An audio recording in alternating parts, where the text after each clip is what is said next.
Si tu cherches à perdre du gras et que tu en as marre de tourner en rond, tu es exactement au bon endroit. Tu as devant toi le guide le plus complet sur internet qui va te guider de pas à pas sur ta perte de poids. Dans cette vidéo, je ne vais rien te cacher, vraiment rien. Je vais donner le process complet étape par étape, quoi faire, dans quel ordre, comment les mettre en place, quoi ajuster quand ça bloque et quelles solutions appliquer selon ton cas. Pas avec des conseils vagues, des actions concrètes applicables que tu peux commencer dès aujourd'hui. Et surtout, cette vidéo, c'est un condensé de mes 10 ans d'expérience dans le fitness en tant que coach. J'y ai mis tout ce que j'aurais voulu qu'on me dise plus tôt et j'ai aussi mis ma façon de réfléchir un peu ingénieur là-dedans, pas pour te noyer dans la science, mais pour donner un truc que la plupart des gens n'ont jamais, de la clarté. Du genre, ok, là je sais exactement quoi faire pour perdre du poids. Parce qu'en vrai, ton problème, c'est rarement la volonté, ton problème, c'est que tu fais des efforts sans certitude. Tu testes, tu doutes, tu changes de stratégie, tu retouches les mauvais boutons et tu finis par stagner. Donc je te préviens, reste concentré du début jusqu'à la fin. Tu vas entendre des termes que tu as déjà vus, maintien, déficit, métabolisme, cardio, pas, etc. Et tu vas dire, oui, ça je connais, c'est bon, c'est bon. Sauf que si tu les comprenais vraiment, et surtout si tu les appliquais dans le bon ordre, tu ne serais pas là à regarder ces vidéos et tu aurais déjà eu ton résultat de perte de poids. Donc là, ce que je vais faire, c'est que je vais t'expliquer simplement dans le bon ordre pour que tu aies enfin un plan clair, parce qu'avec une vraie méthode, tu accélères tout. Tu peux faire en 12 mois ce que la majorité des gens n'arrivent pas à faire en plusieurs années parce qu'ils avancent à l'aveugle. Et donc à la fin de cette vidéo, tu vas ressortir avec une sensation simple, tu sais quoi faire, tu sais quoi appliquer, tu sais quoi corriger si ça bloque. Et si tu suis tout ce que je te montre, même sans être parfait, ton corps va forcément suivre, c'est une conséquence inévitable. Ok, donc c'est parti pour cette vidéo. Juste avant, je me présente ultra rapidement. Donc, moi, je m'appelle Arthur Hénon, je suis coach sportif et avant, j'étais un ingénieur. Et je t'ai créé une pépite, c'est le guide ultime sur la perte de poids. Tu vas voir, tu vas tout apprendre là-dessus. Donc, pour commencer, on va voir la différence entre métabolisme de base et maintien calorique. Il y a beaucoup de gens qui pensent que c'est la même chose alors que c'est complètement faux. Le métabolisme de base, en fait, ce sont les fonctions vitales. C'est-à-dire que c'est l'énergie que ton corps dépense si tu ne faisais rien, imaginons pendant 24 heures, tu restes allongé à ne rien faire, tu vas quand même dépenser des calories. Et ça, c'est ton métabolisme de base. Tu vas dépenser des calories pour garder ta température corporelle, pour faire battre ton cœur, pour la respiration, pour que ton cerveau puisse réfléchir. Toutes ces choses-là, en fait, même la digestion, toutes ces choses-là vont être des fonctions vitales et ton corps a besoin de ça. Et donc, c'est, on va dire, ton strict minimum pour survivre. Et donc, le métabolisme de base est bien différent du maintien calorique qui inclut les fonctions vitales, donc le métabolisme de base, plus tout ce que tu fais. Donc, c'est-à-dire, là, tu vois, je suis en train de parler, je suis en train de bouger, donc en fait, je suis en train de dépenser de l'énergie pour faire ça. Quand je vais aller faire mes courses en marchant, je vais dépenser des calories. Quand je vais aller faire mon sport, etc., etc. Et ça, en fait, on va le rajouter au maintien calorique. Donc, ce sont toutes les dépenses plus les fonctions vitales. Et donc, le maintien calorique, en fait, c'est le nombre d'énergie, le nombre de calories que j'ai besoin pour assouvir mes fonctions vitales et tout ce que je fais. Donc, sans prendre du poids, sans perdre du poids, juste maintenir. Et attention, je t'ai mis une petite note. Manger moins que ton métabolisme de base, c'est super, super dangereux. Est-ce que j'ai vraiment besoin de t'expliquer? Forcément, si tu manges moins que ce que ton corps a besoin pour assouvir tes fonctions vitales, et ben, il va commencer à se dérégler, etc. Et ça va être le début, en fait, d'un gros fiasco. Et je te préviens, tu peux influencer ton métabolisme en le boostant. Ok, il n'est pas figé. Il y a beaucoup de personnes qui disent, ah, j'ai un métabolisme qui est trop rapide, et c'est surtout en général, j'ai un métabolisme qui est trop lent, j'arrive pas à brûler des calories.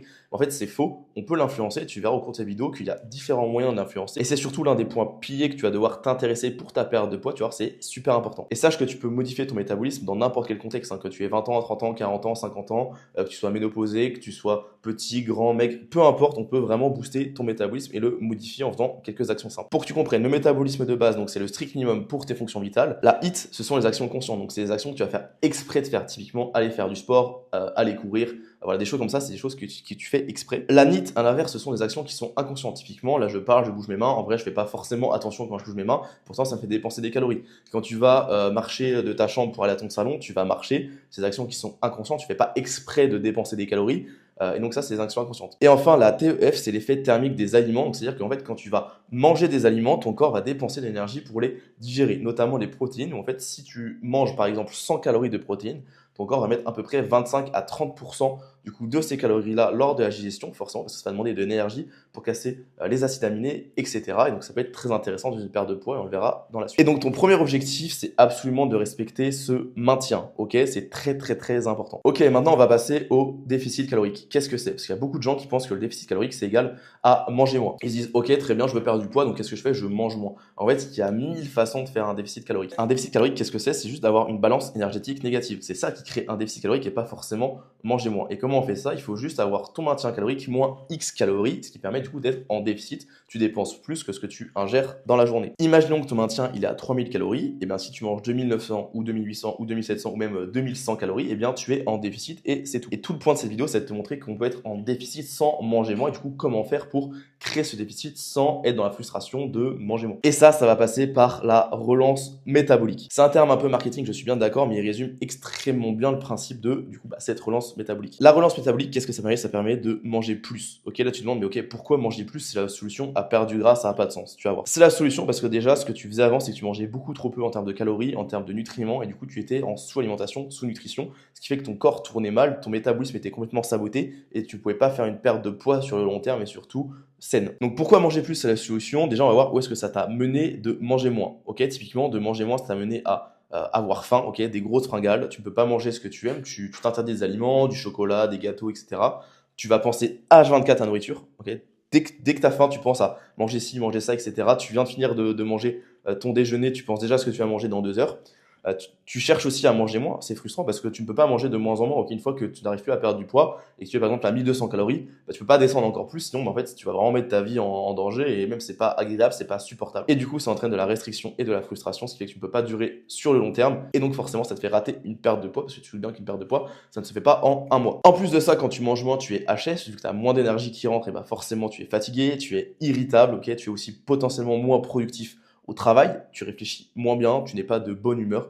Bref, tu n'as pas d'énergie, ta vie tourne au ralenti, en fait, t'es un peu en mode zombie. Et surtout, tu as déjà essayé de manger moins, mais tu n'as pas perdu le poids que tu veux, ou tu ne perdais pas assez vite, tu ne voyais pas de changement physique, tu penses que tu brasses du vent, et du coup que tu n'as pas de résultat. Et donc tu pensais, avant de voir ces vidéos, que le seul moyen, bah, c'était de manger moins, et donc du coup, bah, tu es démotivé, tu repousses ta perte de poids, parce que tu mets plein de choses en place, tu stagnes, ça ne marche pas, tu es frustré, du coup tu dis bah, que ce n'est pas fait pour toi. Et tu penses ça parce qu'en fait, personne ne t'a donné d'autres méthodes que ça, on t'a toujours dit juste mange moins, bouge plus, comme si c'était aussi simple, et au final, une grosse majorité de personnes le font, mais personne n'arrive vraiment à perdre du poids de façon tenable. Et ce que je viens de te présenter là, tu l'as forcément vécu, ok? Sur une période de temps assez longue, quand tu ne manges trop peu, ça arrive à 100%. Sinon, tu ne serais pas en train de regarder cette vidéo-là parce que tu aurais déjà perdu ton poids. Ok, donc on continue ici et là, on va voir du coup le processus de la relance métabolique parce que le mot est bien joli, mais on veut comprendre à quoi ça consiste. Donc la première règle à retenir, c'est que tu ne dois jamais changer l'apport calorique et la dépense physique en même temps. Donc c'est-à-dire que tu ne dois jamais chercher à manger moins et en même temps faire plus de sport, marcher plus, etc.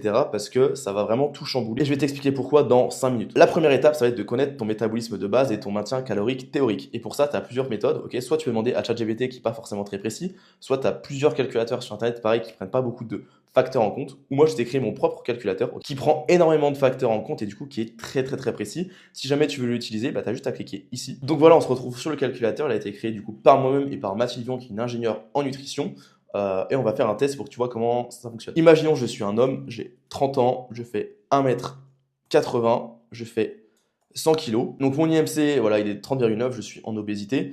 Les mensurations, je ne les connais pas, donc je ne les mets pas, ce n'est pas obligé. Ensuite, on va dire que je marche actuellement peut-être 4000 pas par jour, que ce soit sur mes jours de travail et sur mes jours off. Je marche à une allure normale, voilà, je n'ai pas de dénivelé particulier. J'ai un bureau qui est assis majoritairement. Je travaille 8 heures par jour, 5 jours par semaine. Je vais mettre que je suis assis 14 heures en moyenne. Ça peut te paraître beaucoup, mais en fait, quand tu fais le calcul, 8 heures de travail assis, plus 1 heure assis le matin pour manger, 1 heure le midi, 1 heure le soir pour manger, ça te rajoute 3 heures, plus potentiellement le soir, tu vas regarder de la télé, etc., 2 heures, etc., le soir, mais en fait, on vient vite à 14 heures de sédentarité. Transport, je ne prends pas, je vais en voiture et pas de vélo non plus.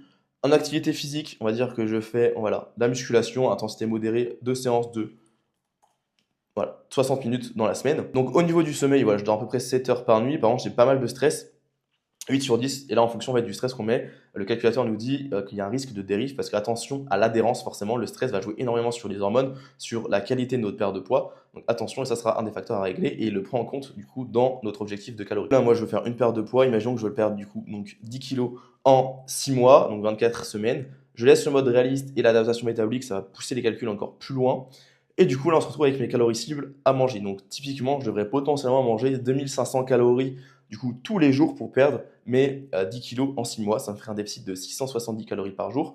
Une variation de poids, donc je perdrais environ 400 grammes par semaine et donc 1,8 kg par mois. Donc ça, on peut s'en servir, mais il faut le prendre avec des pincettes. On verra au cours de la vidéo que c'est pas forcément un chiffre sur lequel on peut vraiment véritablement se baser, mais ce qui nous intéresse surtout, c'est le métabolisme de base. Donc ça, c'est la méthode avec laquelle on a calculé le métabolisme de base. Et donc typiquement pour le contexte que j'ai donné, la personne brûlerait environ 2000 kilocalories par jour pour son métabolisme de base, donc pour ses fonctions vitales. Et ensuite, là, ce qu'on va avoir, c'est le maintien calorique. Donc, c'est la dépense totale, ok, mais c'est le maintien calorique, donc c'est le métabolisme de base plus toute activité qu'elle va avoir, donc la marche, les séances de sport, etc.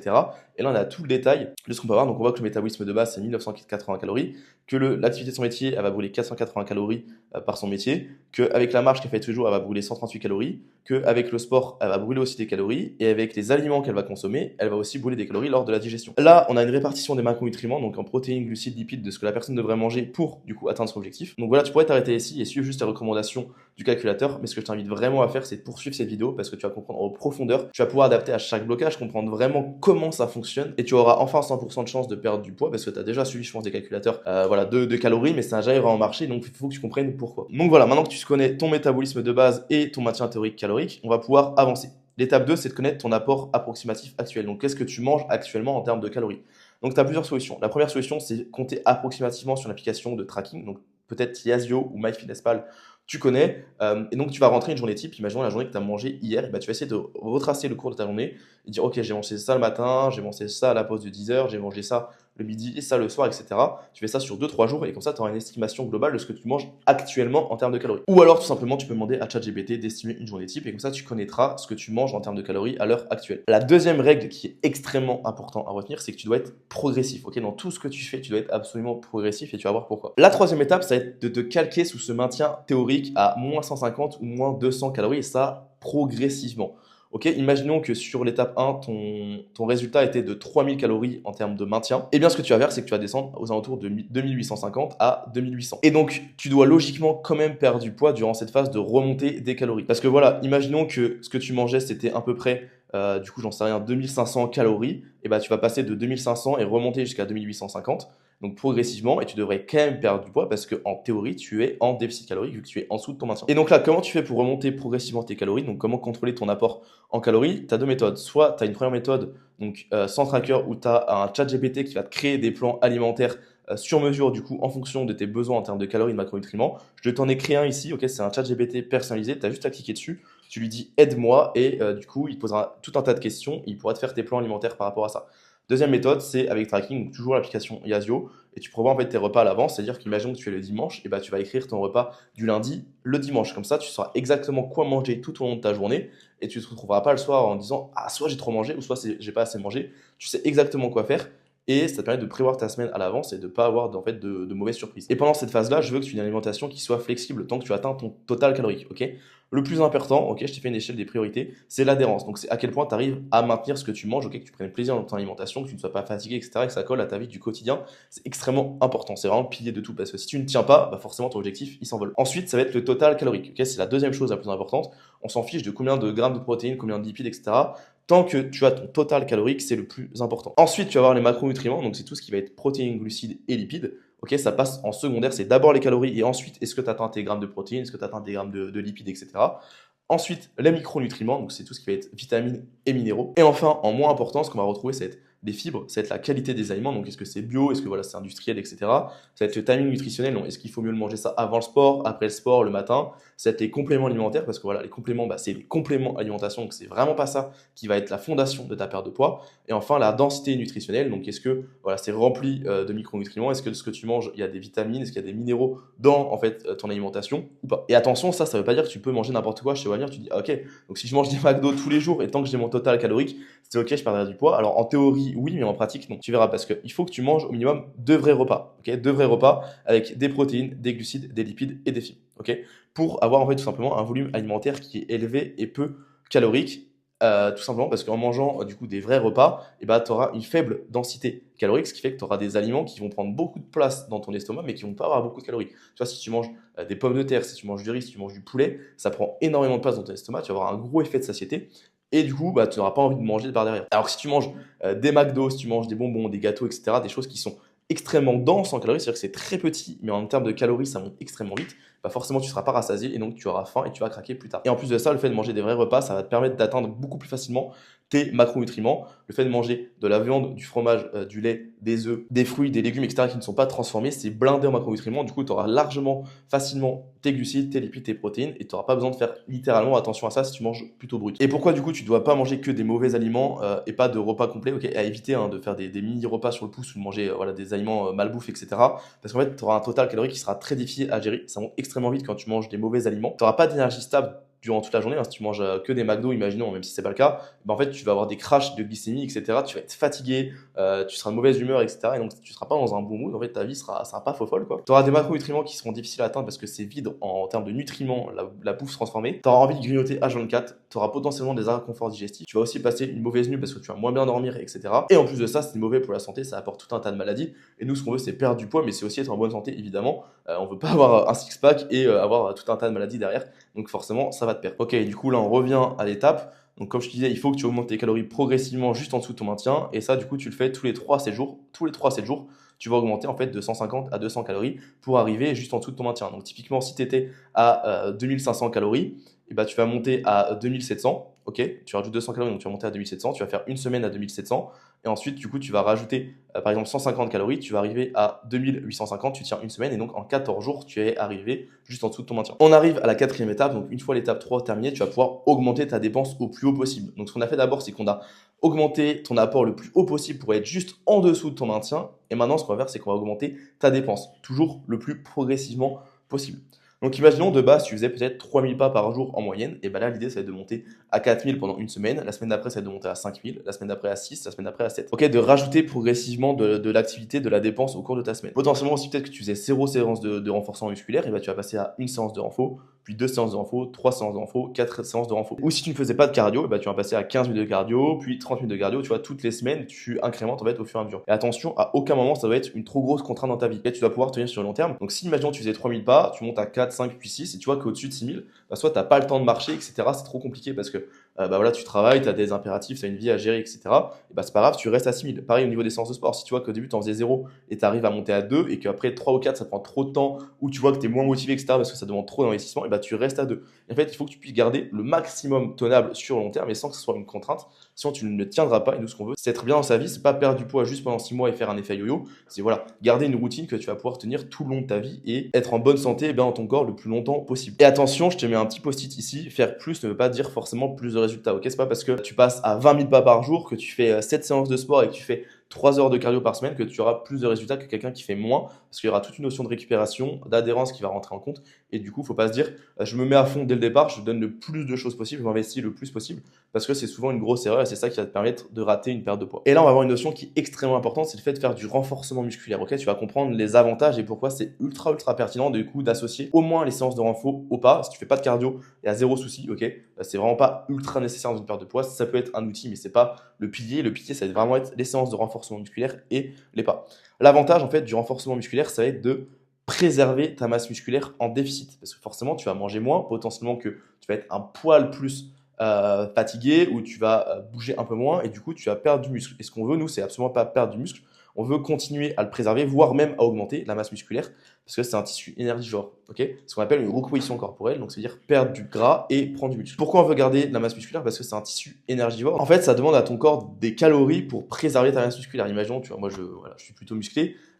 Mon corps va brûler énormément de calories pour maintenir cette masse musculaire parce que c'est quelque chose qui demande de l'énergie. Et du coup, plus tu as de muscle, plus tu vas augmenter ton métabolisme de base, c'est-à-dire que tu vas brûler de plus en plus de calories à ne rien faire. Quelqu'un qui fait 80 kg mais qui n'est pas musclé et quelqu'un qui fait 80 kg qui est musclé, celui qui est musclé, potentiellement, il va brûler 200, 300 calories de plus par jour à ne rien faire. Si les deux personnes étaient allongées à ne rien faire, celle plus musclée dépense plus de calories. Et c'est là que tu comprends comment on peut avoir une perte de poids qui soit ultra simple sans manger de moins en moins et même en mangeant plus, en ne cherchant pas en fait à consommer moins de calories, mais en cherchant à en brûler davantage. Et donc avoir un peu plus de masse musculaire, ça permet d'avoir un déficit qui est plus facile. Ok, forcément, si tu brûles plus de calories, bah, tu peux manger plus, et donc ton déficit, au lieu d'être à 2000 calories, bah, il sera peut-être à 2300, 2400. Et forcément, bah, c'est plus facile de manger 2400 calories que 2000 calories. Tu manges plus, tu perds plus facilement parce que tu brûles plus de calories, et en plus de ça, tu as une meilleure recomposition corporelle. Ce qu'on veut, c'est pas juste perdre du gras, ok, sinon tu vas juste être skinny fat, tu vas être juste tout flasque.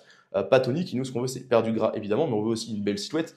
Si t'es un homme, tu veux voilà, des pectoraux, un dos, des bras tracés. Si t'es une femme, tu veux des belles hanches, des beaux fessiers, etc. Et pas juste être toute flasque. Et donc bah, ça va passer évidemment par le fait de prendre de la masse musculaire. Attention, le but c'est pas de devenir Arnold Schwarzenegger ou de devenir un bodybuilder, ok. Il n'y a pas besoin de prendre 15 kg de masse musculaire, juste déjà de prendre 2-3 kg, ça fait une grosse différence sur la perte de poids. Et c'est d'ailleurs exactement ce qu'on a fait avec Tanguy, ok. En 6 mois il a perdu 13 kg et on voit que bah, là il était grassouillet, pas très musclé, et il est passé à sec avec du muscle, ce qui lui a permis de perdre du gras ultra facilement. Et en plus de ça, il n'est pas juste devenu flasque à la fin de sa perte de poids, mais il est tracé, etc.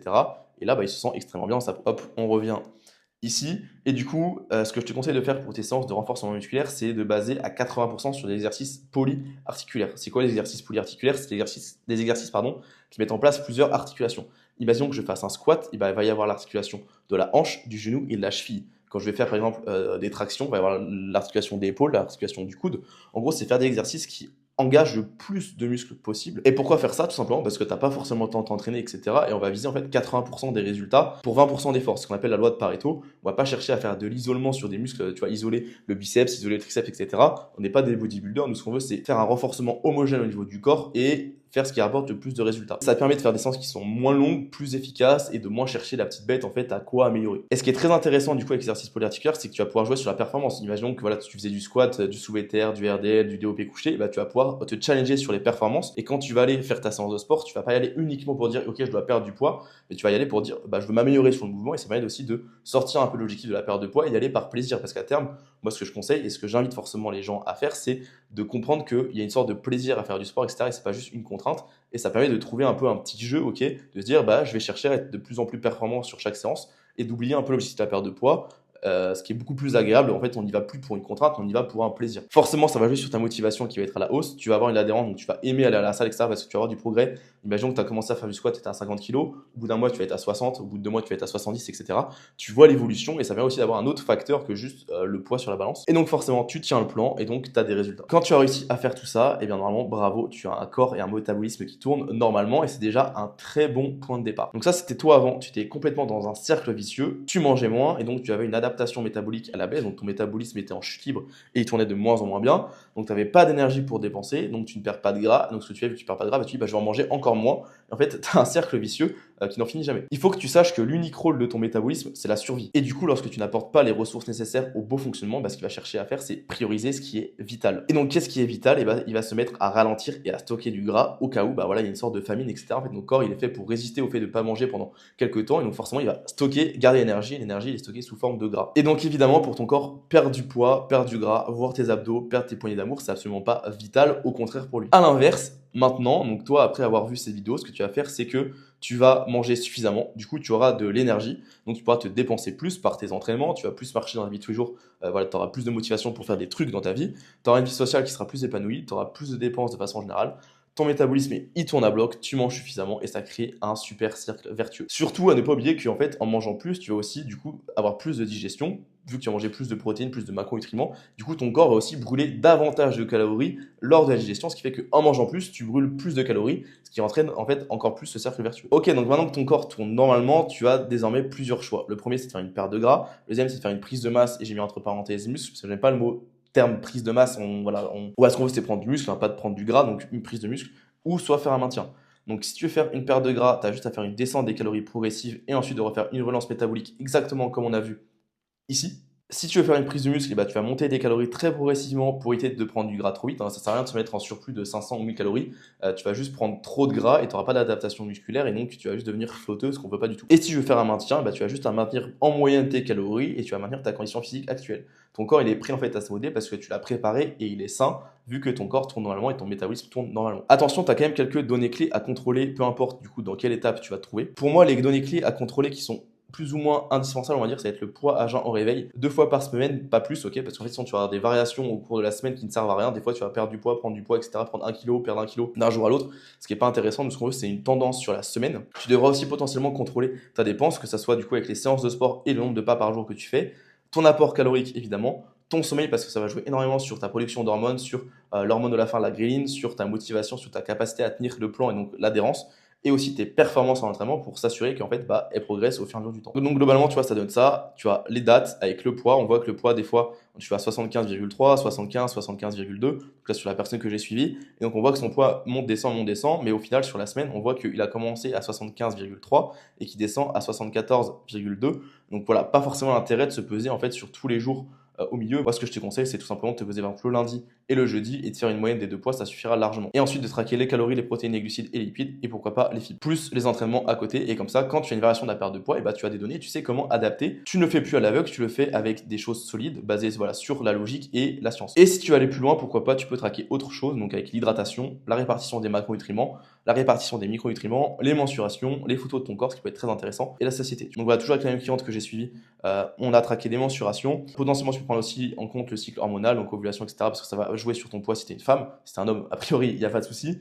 Sur ta digestion, sur ta libido, ce qui peut être important à prendre en compte.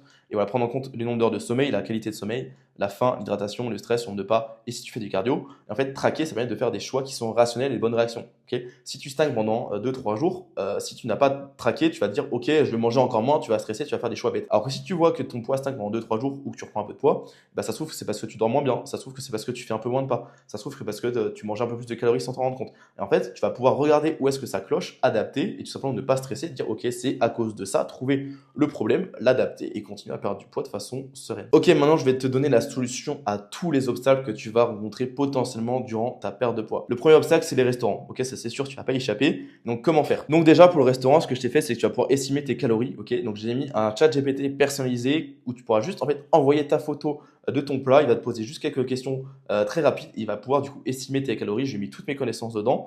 Soit tu peux utiliser une application de tracking pareil style Yazio ou demander tout simplement au serveur les quantités. Il va te dire ok, il y a tant de grammes de riz, tant de grammes d'huile, tant de grammes de viande et du coup tu pourras estimer tes calories grâce à ça. Et donc comment tu fais pour gérer le restaurant? Donc tu vas pouvoir ajuster tes journées en fonction, donc si c'est prévu. Si c'est prévu, tout simplement tu vas manger un peu moins durant ta journée pour garder les calories pour le restaurant. Si tu sais que par exemple voilà, on est le vendredi, tu sais que le samedi tu vas manger au restaurant le soir, et bah tout simplement le samedi matin tu vas manger un peu moins et le samedi midi aussi, si tu veux te faire plaisir au restaurant. Donc ça se trouve que tu mangeais par exemple 200 grammes de pâtes le midi, et bah, tu vas manger 150 grammes de pâtes. Le matin, tu mettais, ça se trouve, 20 grammes de confiture, et bah, là, tu vas en mettre que 10. Mais tu ne demandes pas de ne plus rien manger, juste de continuer de manger ce que tu mangeais, mais en réduisant un tout petit peu les calories. En fait, tu vas gratter par-ci, par-là, voilà, 200 calories, 300 calories, etc. Et à la fin, tu auras 600 calories d'économisées que tu pourras en fait mettre dans le restaurant. Et du coup, ça va complètement inclure ton restaurant dans ta perte de poids. Si par contre, ton restaurant, il n'est pas prévu, tu vas devoir analyser le contexte. Ok. Et donc, tu vas devoir faire des choix qui te font plaisir sans abuser. Ok, l'idée, c'est pas de se dire, je suis foutu pour foutu, je vais au restaurant et voilà, je m'explose le ventre.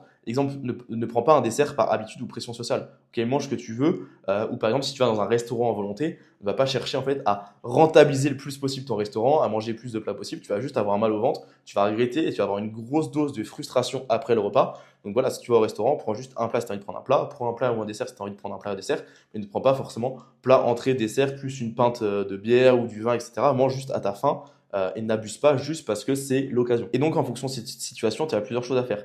Imaginons la première situation, c'est que tu passes du temps avec tes proches. Est-ce que du coup faire un repas à 1000 calories ou à 2000 calories, ça change fondamentalement ton moment? Est-ce que le fait de manger plus, tu vas plus ou moins apprécier ton moment? Alors tu as plusieurs réponses. La première réponse c'est non, ça change rien. Tu vois, si par exemple je prends pas de gâteau d'anniversaire ou si je prends pas d'apéro, je prends pas de verre d'alcool, est-ce que ça change ton moment? Est-ce que tu passes un moins bon moment? Non, et bien dans ce cas-là, tu restes sur tes 1000 calories, ok, tu vois la chose à la baisse. Si par exemple ça t'embête vraiment de pas manger l'apéro, de pas prendre un ou deux verres de champagne, de pas manger le dessert que je sais pas ta petite nièce a fait, ben dans ce cas-là, alors oui, mange tes 2000 calories et on verra qu'il y a des solutions qui existent quand tu dépasses tes calories. Et donc maintenant, si tu as un repas d'entreprise ou repas d'affaires, voilà, qui peut t'arriver régulièrement, si tu es cadre, etc., tu manges le midi avec des clients, des collaborateurs, etc. Donc il faut tout simplement voir en fonction du contexte. Et si jamais tu dépasses, c'est ok. Il ne faut absolument pas que tu t'enfermes ou tu te frustres socialement, sinon tu vas craquer, tu ne vas pas tenir sur le long terme. Ok, ensuite, autre solution, du coup, c'est si tu pars en vacances. Ok, beaucoup de personnes stressent à l'idée de se dire ah mais je pars en vacances, je vais pas pouvoir tenir ma perte de poids, etc. Ça va être foutu, je vais pas pouvoir faire de sport. C'est complètement ok et tu vas voir pourquoi. Déjà, quand tu pars en vacances, en général, tu fais beaucoup de visites de lieux. J'imagine que quand tu pars en vacances, c'est pas juste pour rester enfermé dans ton hôtel. Et donc, déjà, inconsciemment, on fait énormément de pas. Moi, quand je pars en vacances, je fais facilement 20 à 30 000 pas par jour. Pas parce que je me fais exprès de marcher, mais juste en visitant dans la ville, etc. En fait, on marche quasiment toute la journée. Et au final, on a une énorme dépense liée du coup au pass qui permet de manger en fait plus en calories, en tout cas de contrebalancer ce déficit calorique. Donc tu vas faire beaucoup d'activités, hein, même pourquoi pas des randonnées, etc. Enfin bref, tu vas bouger énormément et du coup, c'est pas très important au final parce que tu as quand même une grosse dépense. Là, ce que tu peux faire, c'est juste uniquement te focus sur le total calorique. Ok, tu fais pas forcément de séance de sport, tu vas pas chercher à traquer tes protéines, ton sommeil, etc. Juste tu te concentres sur le total calorique et tu peux très bien l'estimer donc avec le GPT personnalisé ou des applications de tracking ou même à l'œil, tu verras que ça suffira largement. Et si tu ne comptes pas, c'est ok, tout simplement parce que c'est 2 semaines de vacances dans l'année, imaginons, et 2 semaines, ok, 2 semaines sur 52 semaines, c'est à peine 4% de l'année. En fait, il y a un gros problème, c'est que les gens ils se focus sur les 4% qui ne font pas bien plutôt que sur les 96% autres. Faut pas se dire ah là là, je vais boire de l'alcool, je vais faire des apéros, etc. Ou je vais pas faire de sport pendant 2 semaines, ça va tout gâcher. Ça, c'est pas grave, en fait, ça va se lisser sur le long terme. Là où il faut faire attention, c'est les 96% autres. C'est est-ce que toute l'année tu manges bien, est-ce que tu es actif, est-ce que tu as un bon sommeil, est-ce que tu fais du sport, est-ce que tu t'entretiens? Et bah si pendant 96% du temps tu fais les choses bien, c'est pas 4% voilà, sur l'année qui vont changer quelque chose, ça va rien changer du tout. Et en plus de ça, si tu ne comptes pas tes calories, c'est ok parce que, a priori, vu que tu auras compté tes calories déjà en amont, tu auras l'œil. Et c'est-à-dire qu'à terme, tu n'es pas du tout obligé d'avoir ta balance sur toi, etc. Et même, je ne conseille pas de compter les calories pendant 2, 3 semaines, un mois, c'est très bien. Et ensuite, c'est de faire à l'œil. Parce qu'à force de peser 100 grammes de riz, à force de voir combien ça vaut un steak de 150 grammes, à force voilà, de peser en fait régulièrement, et bah, quand tu auras une assiette devant toi, tu sauras exactement ou à 10% près dire il y a tant il y a tant de calories, il y a tant de grammes de protéines, il y a tant de grammes de glucides. Je sais ce que je mange globalement, ça ne sera pas ultra précis, mais sauf que ça va augmenter ton adhérence parce que tu n'auras pas besoin de balance, etc. Et du coup, forcément, bah, sur le long terme, bah, tu vas tenir beaucoup plus facilement et c'est ce qui va te permettre d'avoir des résultats. Donc sur le long terme, ne t'inquiète pas, tu n'as pas besoin de peser, tu peux très bien aller au restaurant et savoir voilà, quel plat potentiellement sur la carte a tant de calories, quel choix alimentaire est plus pertinent au niveau de quantité de protéines, quantité de calories, au niveau de la satiété. Et c'est comme ça que tu tiendras sur le long terme. Ensuite, tu peux avoir les fêtes de fin d'année avec les Noël et le Nouvel An, pareil avec beaucoup de repas de famille, des apéros, beaucoup de plats. Donc là, ce qu'il faut juste faire, c'est éviter les carnages sur certains aliments, ok, surtout l'apéro, sauf si ça te fait vraiment plaisir, comme on l'a vu ici, ou si ça te fait vraiment plaisir, et bah écoute, vas-y et mange-les, ok, il n'y a aucun souci si tu manges 1000 calories, on pourra compenser, mais ne pas tomber dans le tout ou rien et éviter les carnages. Typiquement, si je prends un exemple sur les cacahuètes, les petits gâteaux apéro, les trucs très salés, les chips, ça va en fait avoir une très grosse densité calorique. Tu vas manger pas beaucoup en volume, mais ça va monter extrêmement vite les calories. Et du coup, si tu fais ça à l'apéro, tu prends plus de 3 verres d'alcool. Ensuite, tu fais ton plat, tu fais ton dessert, tes fromages, etc. En fait, au final, tu manges énormément. Donc, c'est penser à prioriser ce qu'il faut. Donc, typiquement, quand tu manges à Noël, bah, priorise les protéines. Si tu manges de la patate, etc., bah, mange de la patate avec des pommes de terre, mange des fruits de mer, etc. Et diminue ou fais attention en tout cas aux choses ultra transformées qui peuvent vraiment saboter ta perte de poids. Voilà, modère les choses tout simplement. Et ce que tu peux faire, c'est manger le moins possible dans tes journées en amont. Imaginons que tu sais que le soir c'est Noël. Et bah, même principe que quand tu as un restaurant, tu vas manger un peu moins le matin, un peu moins le midi. Et je ne veux qu'à aucun moment tu ne sautes un repas. Ok, le but c'est pas de se punir, que ce soit avant le repas ou après le repas. Imaginons avant ou après Noël. Tu ne sautes jamais un repas, tu continues de manger parce que sinon tu auras encore plus faim et tu vas encore plus te jeter sur la nourriture et ça va casser ton métabolisme. Et il faut que tu aies une bonne relation en fait avec la nourriture. En fait, le truc c'est de manger le moins possible durant tes journées, mais que ça soit acceptable, pardon. Donc par exemple, retirer juste 30% de ton volume alimentaire. Imaginons que voilà, tu manges 30% de moins au petit déjeuner, 30% de moins au déjeuner, tu vas pas crever de faim et ça te permet d'avoir une marge de manœuvre typiquement pour le soir de Noël, imaginons. Mais je te le répète, c'est vraiment important, à aucun moment tu ne sautes un repas pour pouvoir manger plus ou pour te punir à cause d'un excès. Ok, maintenant on va voir comment réagir quand tu dépasses ton total calorique. Et du coup, comment adapter les jours à venir et sans se punir, c'est ultra important, je te le répète. Exemple, tu as dépassé de 4000 calories, imaginons, au nouvel an, et bah, ce que tu peux très bien faire, c'est descendre du coup de 100 calories ton apport pendant 4 jours, ou 133 calories pendant 3 jours, ou 200 calories pendant 2 jours. Et si c'est ponctuel, typiquement comme les fêtes de fin d'année ou juste 2 semaines de vacances l'été, bah, tu n'as même pas besoin d'adapter parce que ça se régulera avec le long terme. On reprend le même principe. Ok, si c'est 4%, 5% ou 6% de l'année, ça ne changera rien. Ok, il ne faut pas se focaliser sur 2-3 repas, ok, le soir de Noël, le soir de Nouvel An et les vacances d'été. Au final, ça te fait quoi, une vingtaine de jours sur l'année, sur 360. C'est pas ça qui va te dire si tu perds ou prends du poids. C'est vraiment le reste. Donc voilà, si c'est juste ponctuel, bah écoute, juste tu reprends ta routine normale, tu ne cherches pas à te punir, tu ne cherches pas à manger moins et ça va se réguler et il n'y a aucun souci. Autre cas, si c'est trop difficile d'augmenter ta dépense ou que tu n'as pas le temps ou l'envie, tout simplement, tu travailles beaucoup ou tu as des journées chargées, tu as des impératifs, etc. Tu n'arrives pas à faire plus de séances de sport, tu n'arrives pas à plus marcher, tu es bloqué à 5000 pas par jour parce que voilà, en fait, tu es assis toute la journée dans ton bureau, à ton entreprise et tu peux pas bouger. Et bah, ce que tu peux faire, c'est tout simplement acheter un tapis de marche que tu peux mettre chez toi. Ok, ça coûte une centaine d'euros, typiquement sur Amazon et c'est vraiment un game changer où en fait le soir, bah, au lieu de regarder ta série sur ton canapé, bah, tu peux marcher. Ou quand tu prends des appels pour téléphoner à je ne sais qui, bah, tu peux marcher au téléphone. S'il fait froid dehors, il pleut, bah, en fait, tu n'as pas d'excuse, tu peux être chez toi, tu es bien, tu n'as pas besoin de te préparer, hein, tu peux marcher en pyjama, comme tu veux. Et ça permet facilement de rajouter 2, 3, 4, voire 5000 pas par jour, ce qui peut vraiment, vraiment débloquer une perte de poids. Et le tapis de marche, c'est quelque chose de vraiment sous-coté. Et si jamais tu n'as pas l'envie ou le temps de cuisiner, ce que tu peux faire, c'est du batch cooking. Hein, donc, c'est tout simplement préparer tous tes repas à l'avance. Typiquement, le dimanche, tu prends 2-3 heures et tu te fais tous tes tupperwares calibrés avec les calories, etc. Et tu les mets du coup au frigo et tu as juste à les réchauffer au micro-ondes pour les repas du midi ou le soir pour la semaine. C'est ultra rapide. Tu cuisines qu'une fois, tu fais la vaisselle qu'une fois et tu gagnes énormément de temps et de sécurité mentale en fait. Ou sinon, tu peux choisir des alternatives healthy en supermarché ou au restaurant. Typiquement, au supermarché, tu peux très bien manger. Tu peux prendre par exemple du jambon dans la section boucherie. Des fois, il y a des pommes de terre déjà cuites ou même par exemple un taboulet sans trop d'huile, etc. Tu prends un fruit et une tomate. et tu peux très bien manger quelque chose de healthy, ultra rapide et sans que ça explose du coup tes calories ou même ta santé. Ok, et du coup maintenant on arrive à la fin de cette vidéo et tu as deux choix. Le premier choix, c'est que tu essaies tout seul et tu peux réussir, hein, clairement tu peux réussir, tu mets en place tout ce que je t'ai dit, etc. Il y a des chances que tu réussisses ta perte de poids, mais ce qui est sûr, c'est que tu vas faire des erreurs à 100% et tu vas perdre du temps, c'est inévitable. Et le deuxième choix que tu as, c'est en fait de prendre un raccourci, ok, en te faisant accompagner, et là c'est sûr que tu vas réussir à 100%. Tout simplement parce que moi j'ai fait des erreurs durant des années à ta place et du coup je ferai en sorte que tu les évites et ça te permettra d'avoir un raccourci sur ta progression et ta perte de poids. Et pourquoi tu peux me faire confiance? Tout simplement parce que avant j'étais ingénieur et du coup j'ai une autre vie avant d'être coach sportif. Je connais tes contraintes, je sais que c'est d'avoir un travail prenant, des impératifs, du stress, des réunions, de devoir travailler de 8h à 18h, de pas avoir 6 séances par semaine à allouer au sport, d'avoir des restaurants, etc. et qu'en fait toute ta vie ne tourne pas autour du sport. Et ce que je vais permettre de te faire en fait, c'est de mettre le sport et l'alimentation au profit de ta vie et pas l'inverse. Et donc c'est exactement sur le process de la vidéo que je viens de te présenter que je suis passé de 104 kg complètement gonflé, inflammé, voilà, boursouflé du visage avec un gros ventre, à 90 kg sec. Et donc c'est d'ailleurs suite à ma transformation que j'ai décidé de créer un suivi à 360 degrés. Ok, tout simplement dans ce suivi il y a un coach sportif, donc moi, il y a une ingénieure en nutrition Mathilde et un kinésithérapeute qui s'appelle Thibaut. Donc tu peux te renseigner sur tous les accompagnements, mais actuellement on est les seuls en France à proposer du coup un accompagnement aussi poussé, suivi à 360 degrés, donc sur toutes les parties sportives, nutrition et on va dire douleurs gênes liées à ton quotidien. Et donc le fait d'avoir un accompagnement aussi poussé, ça nous permet de garantir tes résultats où tu ne paies pas, tout simplement. En fait, si tu ne perds pas entre 4 et 15 kilos en 6 mois, tu ne paies pas. Et on est aussi sûr de nous parce qu'en fait, notre accompagnement, il est tellement poussé sur différents sujets. Typiquement, si tu as mal au dos, etc., à cause de ta sédentarité, tu as le kiné qui va pouvoir du coup t'aider par rapport à ça et débloquer tes séances de sport. Au niveau alimentation, tu as quelqu'un qui va être dédié à 100% pour tes plans alimentaires, pour pouvoir adapter en temps réel. Et la même chose en tant que coach sportif, du 7 jours sur 7, etc. Donc, tu as vraiment absolument toutes les clés en main avec cet accompagnement-là. Si tu ne réussis pas, c'est tout simplement un manque de volonté ou un manque d'envie, mais ce qui a très peu de chances d'arriver parce que tu sais quoi faire, tu sais quand le faire, tu es motivé, tu es challengé du coup par nous trois, tu as une présence quotidienne et en fait on a absolument 100% de résultats avec les clients qu'on accompagne. Et du coup pour faire une petite métaphore, ça c'est toi, ok, ça c'est toi qui veux gravir l'Everest. Et l'Everest ici c'est ta perte de poids. Donc tu vois là, tu es serein, tu avances parce que tu as un guide qui est avec toi. Le guide il t'accompagne pas à pas parce que le guide c'est nous, c'est moi, c'est Mathilde, c'est Thibaut, donc l'ingénieur en nutrition et le kiné.